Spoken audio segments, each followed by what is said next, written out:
Good afternoon. My name, for those of you that do not know me yet, is Damian Cardona, and I will be the spokesperson. And I will be until Friday for the Ocean Conference. We intend to have this briefing every day at 12:30 during the conference, and most of the days we will be having some guests at the end of the briefing. Pour ceux qui sont des journalistes français o francophones, vous pouvez aussi poser des questions en français y también en español para quienes lo consideren oportuno. Today's briefing will be a little shorter to allow all of us to attend the 1 p.m. stakeout at the East Foyer, right next to the General Assembly, with the co-presidents of the conference, the Prime Minister of Fiji, the Deputy Prime Minister of Sweden, together with the President of the General Assembly and the Conference Secretary General. This morning, as Stefan mentioned just now, warning that the special relationship between people and the ocean brings untold benefits for life is under threat as never before. The United Nations Secretary General Antonio Guterres told the opening of the Oceans Conference that problems of the oceans, all created by human activity, can all be reversed and prevented with the decisive, coordinated action. That's why his conference was actually entitled Turning the Tide. General Assembly President Peter Thompson said that this conference represents the best opportunity we will ever have to reverse the cycle of decline that human activity has brought upon the ocean. He added that the central conclusion for humankind at this time is clear. If we want a secure future for our species on this planet, we have to act now on the health of the ocean and on climate change. You can find all those statements and also the ones that will be happening in the next 5 days in the plenary at the UN Paper Smart website. The conference began with a very special cultural ceremony by Fiji, which is co-hosting the conference with Sweden. The solemn ceremony is accorded to high dignitaries to formally welcome and receive them into a community. The participants, the actors, the artists, are all members of the Fiji Armed Forces, and many of them, the majority, have served as UN peacekeepers. Participants at the opening ceremony also saw a film specially produced for the conference by Sir David Attenborough and the BBC Natural History Unit, with music by Hans Zimmer. The film is being distributed on social media and other means in 6 official UN languages.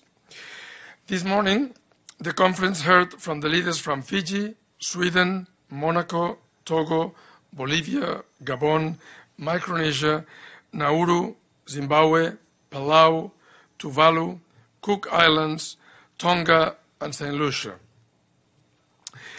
This 5 days conference will produce a call for action, a report of solution-focused dialogues, and a register of all the voluntary commitments. The call for action will be adopted on Friday at the conclusion of the conference.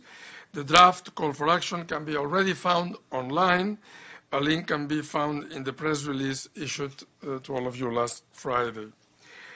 Up to about half an hour ago, more than 730 voluntary commitments have been received.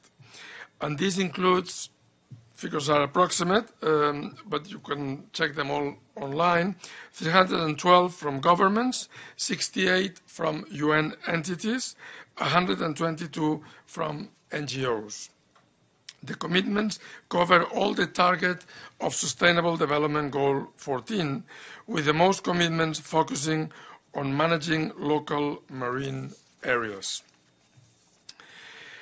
The Executive Secretary to the Convention on Biological Diversity, joined by the Minister of Environment from Sweden and the Minister of Environment, Energy and Climate Change of the Seychelles, will announce that the world is on track to protect over 10% of the globe's marine area by 2020. We also expect Gabon and the World Conservation Society to announce the establishment of a major marine protected area of Gabon. The partnership dialogues that will start this afternoon in conference room 4 will have today a focus on addressing marine pollution. That dialogue will be chaired by Indonesia and Norway. We will report on any new commitments made at this session at tomorrow's briefing. All of you are very welcome to attend the events and the webcast discussion in the SDG Media Zone in the UN Correspondent Association room on the 3rd floor, just one floor up from where we are. There is a program published on sdgmediazone.org that will have all the events, discussions that will happen from today until next Friday. The program is due to start today. I have to confirm, but I believe at 1:15 with the Deputy Secretary General being part of, as I say, of this first dialogue as the SDG Media Zone. So many things happen at the same time, and there is plenty of news and good news in the Oceans Conference. Also, this morning I can announce that the Tuna 2020 Traceability Declaration was launched to stop illegal tuna from coming into the market. So I think that's also quite important good news to share with you. Last but not least, during today, and as Stefan also mentioned, is World Environment Day. The UN Green Fair is being held today outside in the General Assembly Visitors Plaza until 3 p.m. And it honors both the World Environment Day and the Ocean Conference. There are about 30 vendors displaying new and innovative ways to live in a sustainable way. And just to remind you, because there's many activities today, the stakeout will be, so we'll finish in about 5 minutes, so we can all go to the stakeout, or those of you that want to attend. And we have this press briefing this afternoon at 2:30 on the official release of the first global integrated marine assessment and its technical abstracts that will also be chaired by the Deputy Secretary General, Amina Mohammed. That's all for me so far. And as I say, we have to be brief because we have to go to a stakeout. Please. Thank you very much. Could you give us the latest update on the number of government representatives that are here and the number of NGOs representatives? Sure.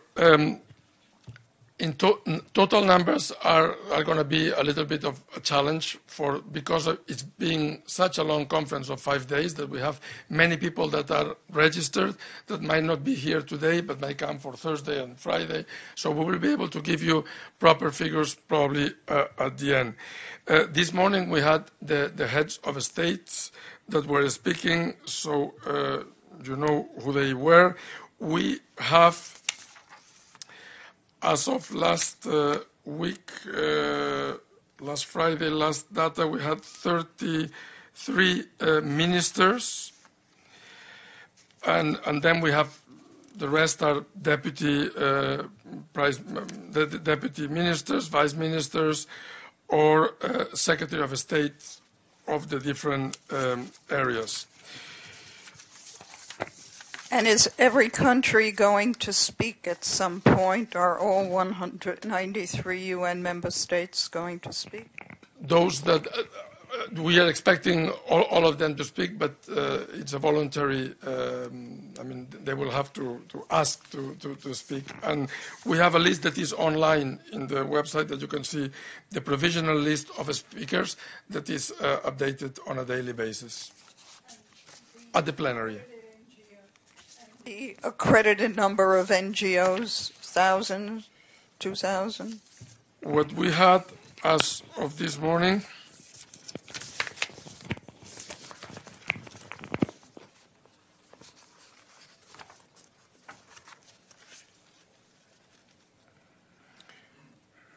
if I am right, we had 700 NGOs, but I will have to come back to you with the final figures. Si pudiera repetir las cifras que manejó de los compromisos que hasta ahora se han emitido y el desglose por los sectores que lo han hecho. Con mucho gusto. La Conferencia de los Océanos tiene una parte que es las contribuciones voluntarias y hasta el momento se han recibido más de 730, de las cuales 312 corresponden a gobiernos, 68 a organismos de las Naciones Unidas y 122 de organizaciones no gubernamentales.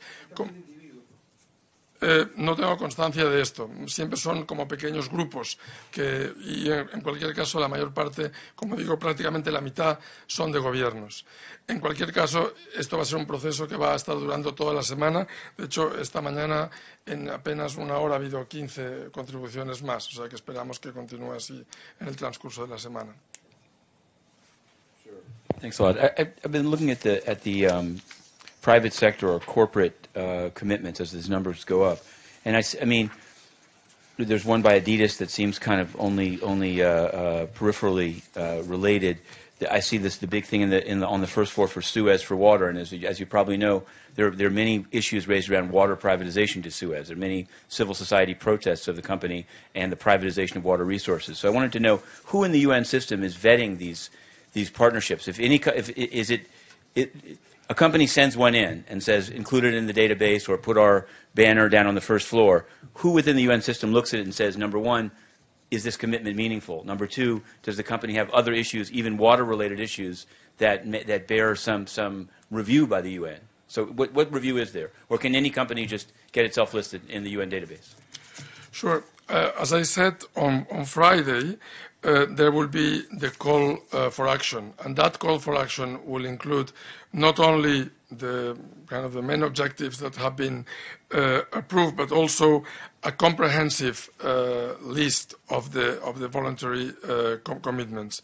So I think we have to wait to see how this week evolves to be able to know what happens with this. You mean that some that are now listed on the UN website? Because I'm looking at the conference website, and you can search it by private sector, and you see the commitments listed. So I assume that these have been somehow embraced by the UN system. Are you saying that some of them, there'll be a review before Friday that may knock some of them out? Or? I will have to ask the conference secretariat, and I will come back to you. All right. Okay, so I am also chairing the stakeout, so I have to run all the way there. Thank you very much. And I will be also available if you need me during, I work on the 10th floor, so if you need me outside the briefing hours, I will be very happy to answer your questions. Thank you very much.